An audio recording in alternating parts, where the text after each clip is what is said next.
今天周一观看了这部备受全球瞩目的白雪公主新作，不过这次的观影体验和以往大不相同，因为这次的标题中少了7位经典的小矮人，整个影片几乎成了白雪公主一人的独角戏。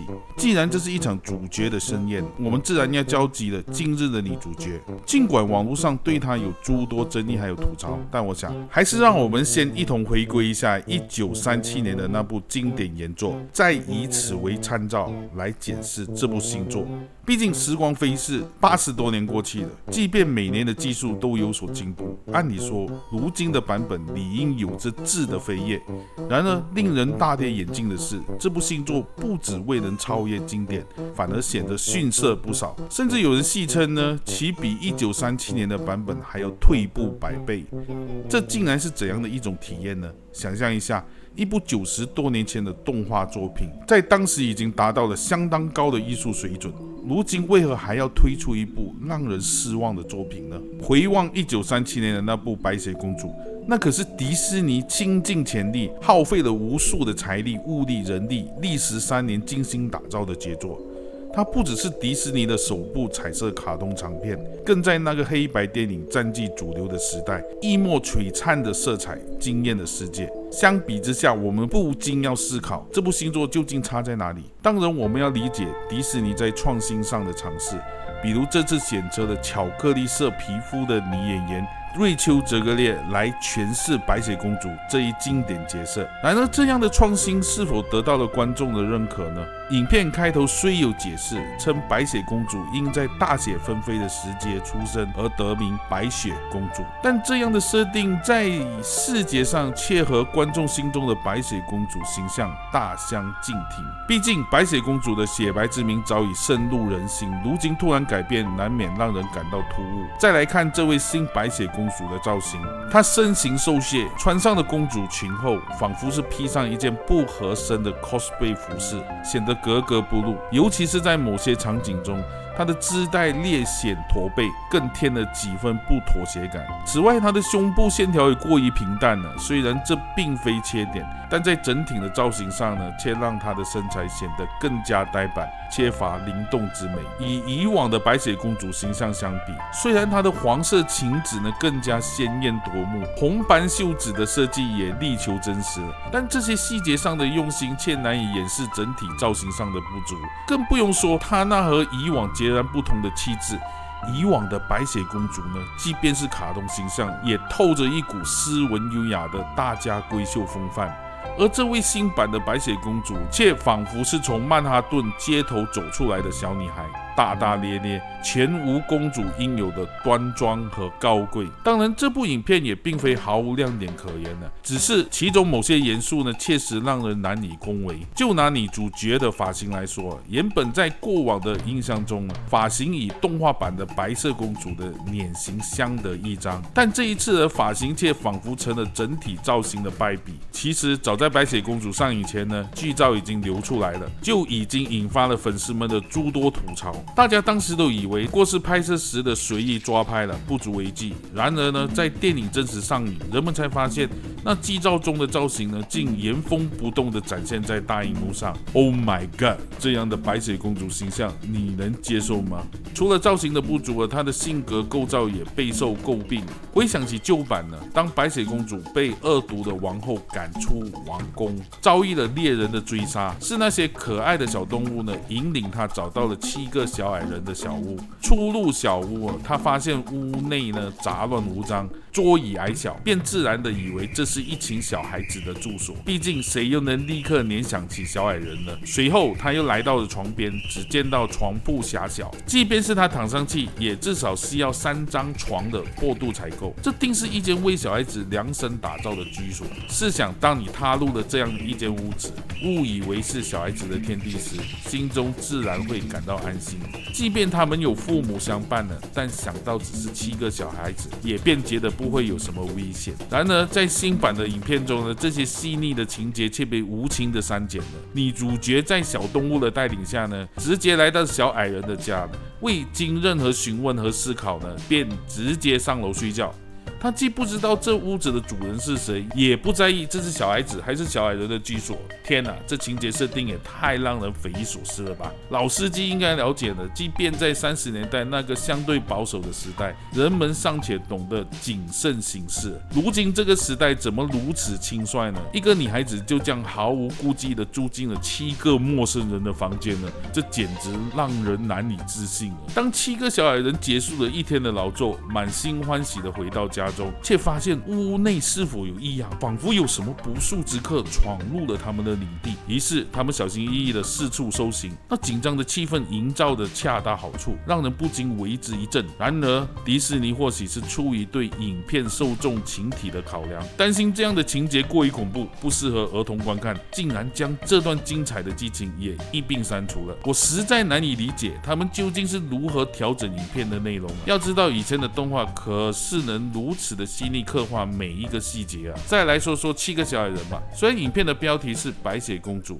并未提及7个小矮人，但在我看来呢，他们无疑是影片中不可或缺的角色。然而在这部影片中，对于他们的诠释却显得尤为不足。当然呢，不可否认的是，迪士尼的7个小矮人的 CG 特效上确实下足了功夫，造型独特并富有创意。但不知为何呢，他们以整体的剧情却显得格格不入，甚至在某些镜头下呢，还透露出一种莫名的恐怖感。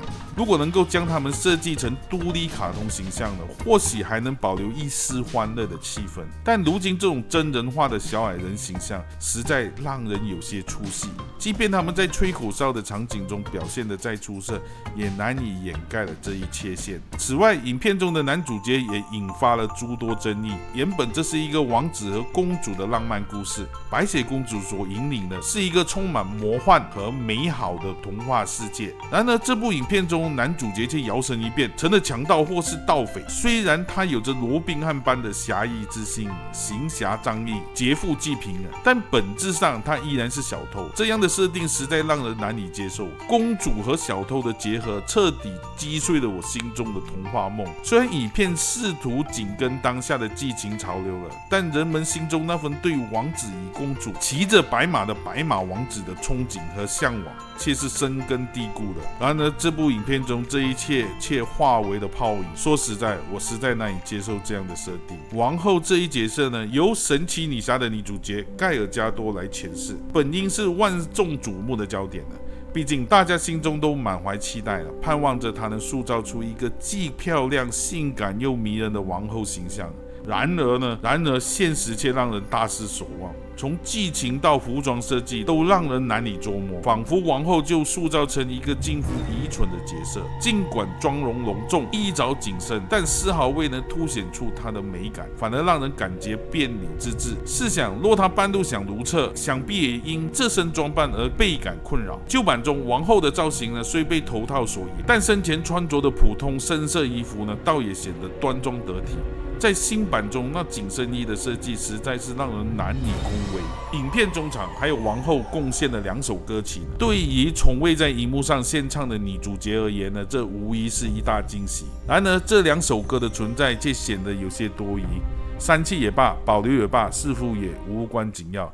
此外，影片中还删减了不少精彩的情节，比如旧版中有详细描绘了王后如何酿制毒苹果的过程，而新版中却将其一笔带过。旧版中对于如何破解魔法的解释也挺为细腻，指出只要有爱人的亲吻便能破解。这一情节虽暴露了后续的彩蛋，但王子吻公主的桥段早已深入人心了，删去也罢。然而新版中却连这样的细腻解释也省略了，实在让人遗憾。关于政治正确的问题呢，猎人这一角色的设定呢，却让人有些摸不着头脑。在旧版中呢，猎人是一个白白胖胖的白人形象，在新版中却摇身一变成了黑人，这样的设定实在让人有些错乱了。我并非排斥黑人角色，只是觉得这样的改变有些突兀了。毕竟之前的童话故事已经深入人心了，为何非要随意改动呢？就像新版的木偶奇遇记，把仙女变成了黑人，也让人难以接受了。并非不能使用黑人角色的，只是希望在沿用经典时能够保持一定的连贯性。整个故事依旧环绕着王后用毒苹果毒死公主，王子不是小偷吻醒的公主的情节展开。然而在新版中呢，却出现了一些让人啼笑皆非的情节，比如原本不会讲话的7个小矮人之一突然开口讲话了，这让人不禁怀疑这是否是导演刻意安排的彩蛋呢？然而这样的设定却让人有些错愕。影片的高潮部分是公主醒来后回城堡王宫找王后的情节，然而这一部分却成了整部影片最糟糕的部分。我觉得若是在公主醒来后直接结束影片，或许还能给观众留下一些美好的回忆。然而导演却偏偏要加上一段无聊至极的情节：公主回到王宫时，经过了村庄，村民能看到她站在门口，却一发不言，只是与她一同唱歌。随后便进入了王宫，公主顺理成章的就被士兵捉住了。这显然是一个愚蠢的设定。难道她以为自己能够感动王后吗？还是她以为自己能够像星球大战中的露士盖尔克一样，为了感动生父而单身去见黑武士？这样的情节设定呢，实在是让人哭笑不得。而她以士兵们的默契地讲述身世，士兵们的仿佛被魔法控制一般突然清醒的情节，更是让人百无聊赖。随后7个小矮人和所谓的7个土匪党呢，占领了整个王宫，王后却还有时间回到魔镜的房间。难道王后不应该被捉住吗？为何她还能自由行动呢？而公主又急匆匆地赶上去，王后第一时间询问魔镜最后一个问题：世界上最漂亮的人是谁？魔镜依旧诚实的回答：是白雪公主，而非王后。这样的结果自然让王后怒不可遏，她直接弄破了魔镜，却因此被魔法反噬，最终被石化的魔晶吸入，故事就此完结。我们先了解一下呢之前的版本的剧情呢。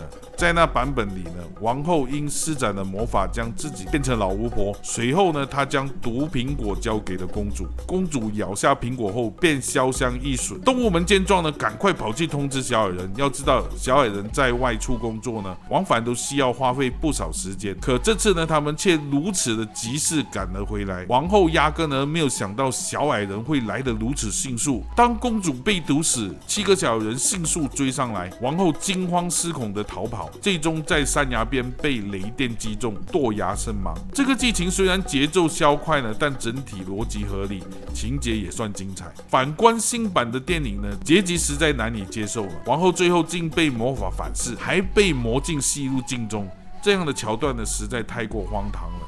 要是把这段情节呢完全删掉，我觉得这部电影至少还能拿到2到3分的评价。